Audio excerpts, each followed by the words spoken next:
I don't know about you guys, but the more I play Black Ops 7, the more I think this year is going to be a banger of a year when it comes to competitive. CDL, rank play, CMGs, all of the above. I think we're in for a good year when it comes to competitive Call of Duty. What are your first impressions on Black Ops 7 so far? Even if you haven't played it, maybe you've just been watching some gameplay. Not asking if you think it's going to be the best COD ever or anything, but do you think we're actually in for a W year at least? Now, unfortunately, we do not seem to be getting Black Ops 7 rank play until about Season 2. Give or take, we'll say mid-January. So I guess in the meantime, we'll be running some 8s. But let's talk about a few things that can make the Black Ops 7 rank play experience pretty innovative. Most of this will be hypothetical, just so nobody comes back and says, "Oh, you said this is gonna be a thing." No, that's not the case. We're speaking hypothetically here. So first things first, best of 3 matches. Obviously, in the Call of Duty League, they don't play one and done matches. And no, we don't have to play exactly like the pros with the best of 5 situations, but I do think it'd be dope to do a best of 2. Instead of one map kind of deciding the game, imagine a short set. Win 2 maps, then you take the SR. That alone would completely change how people approach rank play. And that way, losing one map won't fuck up your whole night. You got time to adapt. You know who you're playing against. You know how they play to a certain degree. And yes, maybe they beat you in respawn, but now you can go ahead and get your get back and search and destroy. I think that'll make rank matches feel personal, like a mini rivalry every time you queue up. Now, obviously, SR distribution would be kind of tricky.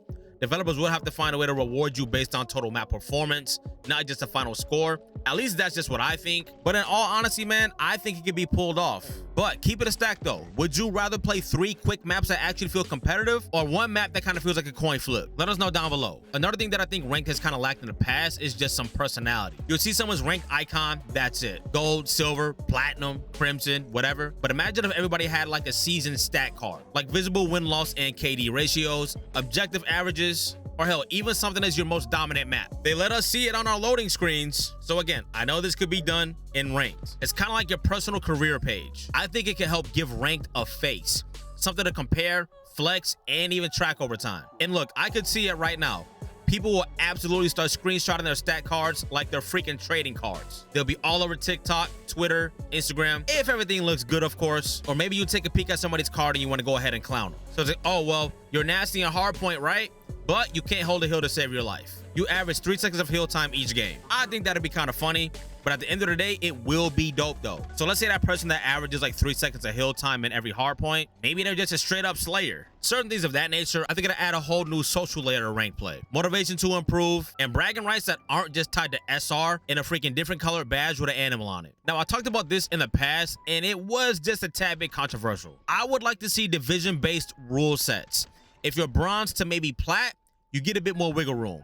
A few extra weapons are allowed, maybe a different tactical or lethal in play. Nothing crazy. I'm not sitting here saying combat axes and pinpoint grenades. That would be insane. But once you hit like plat or diamond or something like that, you'll be playing under the exact CDL rule set. If the CDL makes a change, those divisions will make those same changes as well. If they GA a certain barrel in the Call of Duty League, now if you're in that restricted division, that same attachment is now GA'd for your division. Same guns, same restrictions, same meta. I think that could help make the climb mean something. And I mean, even with placement matches, I have heard some rumors about placement matches. Obviously, if you place a little bit higher, you won't be able to get that wiggle room. But I think it'd be a cool way to get the more casual players invested into competitive or even the Call of Duty League to a certain degree. And again, the placement matches, that is kind of up in the air right now. Take that with a grain of salt, heavy on the word rumor, but let's say you start casual and progress toward that professional standard. It's like the game's teaching you how to think like a pro the higher you climb. And speaking of thinking like a pro, this part is for my grinders. Doesn't matter what kind of gamer you are, a day gamer, a morning gamer, a night gamer, check out Advanced Gaming Supplements. They got clean formulas that keep your focus sharp without that annoying crash that energy drinks give you. I've been using advanced subs for both editing sessions and gaming sessions, and I've even had some during workouts. And trust me, this shit works, man. Not only does it work, but the flavors are bussin'. I have not tried one bad flavor from Advanced Gaming Supplements yet. Check these guys out. It'll be the second link down below, and use code NERVS10 for 10% off anything off of the Advanced GG store. So something else I think that'll be dope would be team play bonuses to some degree. In the last couple of years, Ranked did kind of feel like a solo hero simulator at sometimes. But if you ask me, Ranked should be totally built on team wins. So what if a squad that runs together pretty often got team chemistry bonuses or something like that? small SR boosts, or streak incentives for staying together as a unit. I think that could flip how people treat teammates. And now you're not just brainlessly running the game with the same few guys, but again, you have more to work for other than just SR. And I think it'll reward actual teamwork over just who dropped the highest kills. We all have that duo or trio that just clicks. Imagine if the game recognized that. Another thing that I think would be pretty dope is a performance grading system. Now, this one is for the people who actually want to get better. Picture this. After every match, you quietly get graded in different categories. Slaying, OBJ, spawn manipulation, that kind of shit. I would say comms, but there's no way the game would really know how you're common unless you're in game chat, I guess. But anyway, let's say this is private and only you can see it unless you want to share it with somebody. Maybe you have an A in the slaying department, but a D in the objective department. It's feedback that helps you round your game. It's kind of like having a coach that's not actually yelling at you all the time. And I mentioned this in another video before. Maybe it'll let you know, okay, if you improve in this department, you'll start to get this much more SR. But if it's just something small, maybe your hard start getting about 28 SR a game. And if you improve your OBJ work, that'll boost you up to like a 35 SR a game average or something like that. And think about something like player archetypes or roles. I think this would be a pretty cool addition. Let's say over time, the game could track your tendencies and go ahead and assign you a style.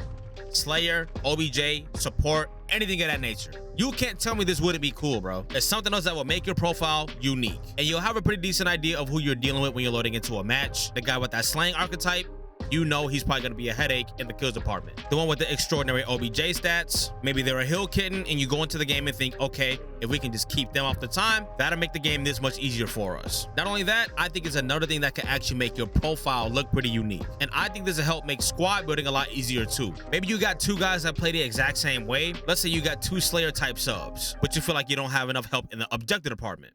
Maybe you want to go ahead and look around the internet, I don't know, Twitter, TikTok, Bumble, whatever, and you want to pick up somebody that actually plays the OBJ. I think that'd be a pretty dope addition on rank play, man. And even with solo queuing, man, depending on the division, I think it'll be able to make things a whole lot easier to where you don't have to guess how your teammates are playing. And lastly, I think postseason awards would be a big W. At the end of every season, you get small accolades based on your play style, like Clutch King, Objective Demon, Comeback Artist, or Top Slayer. They show up on your profile and your stat card, or maybe even you can add it to your calling card or some shit. Again, like I said, this gives you bragging rights way beyond just SR in a freaking red shark or a blue rhino, whatever the case is. That kind of stuff that builds identity, rivalries, and long-term motivation. I think that can make Black Ops 7 rank play bang. Again, super hypothetical video here. I know it wasn't much intel, maybe even not much substance, but I think all that will be a W, man. If you made it to the end of the video, though, thank you for sticking around. I'll drop 2 more videos for you on the screen right here, and I'll see you all over there.